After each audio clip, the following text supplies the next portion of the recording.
تعویذ لٹکانا کیوں جائز ہے؟ ہمارے احناف کے علماء تعویذ لٹکانے کو کیوں جائز کہتے ہیں؟ کیا یہ کسی حدیث سے ثابت ہے؟ جبکہ دوسری طرف اہل حدیث علماء اس کو شرک کہتے ہیں، جو سب سے بڑا گناہ ہے۔ اور اس کی مضبوط دلیل بھی ہے کہ حدیث میں آتا ہے کہ جس نے تعویذ لٹکایا اس نے شرک کیا۔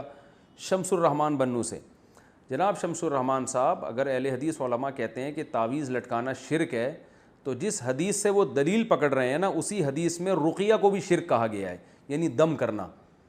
حالانکہ رقیہ کو اہل حدیث علماء بھی مانتے ہیں کہ شرک نہیں ہے۔ تو پتہ یہ چلا کہ جس حدیث میں تعویذ لٹکانے کو شرک قرار دیا ہے، اس سے تعویذ سے شرکیہ تعویذ مراد ہے۔ وہ تعویذ جس میں قرآنی آیات ہوں یا دعائیں ہوں، وہ تعویذ حدیث میں داخل نہیں ہے، کیونکہ رقیہ بھی جیسے شرکیہ بھی ہوتا ہے اور جائز رقیہ، رقیہ کہتے ہیں دم کرنا، تو رقیہ بھی جائز بھی ہوتا ہے، شرکیہ رقیہ بھی ہوتا ہے۔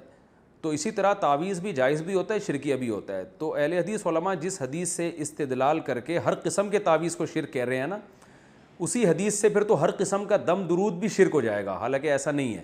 تو جیسے رقیہ کی دو قسمیں ہیں، اسی طرح تعویذ کی بھی دو قسمیں ہیں۔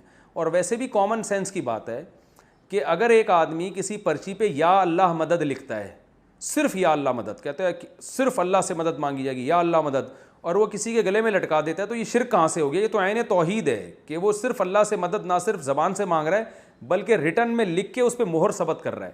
تو یہ کامن سینس کے بھی خلاف ہے کہ ہر قسم کی تعویذ کو شرک قرار دیا جائے۔ باقی تعویذ کے جواز کے دلائل کیا ہیں، اس پر میں مستقل کلپ ریکارڈ کروا چکا ہوں، میں اس کو ابھی ریپیٹ نہیں کروں گا۔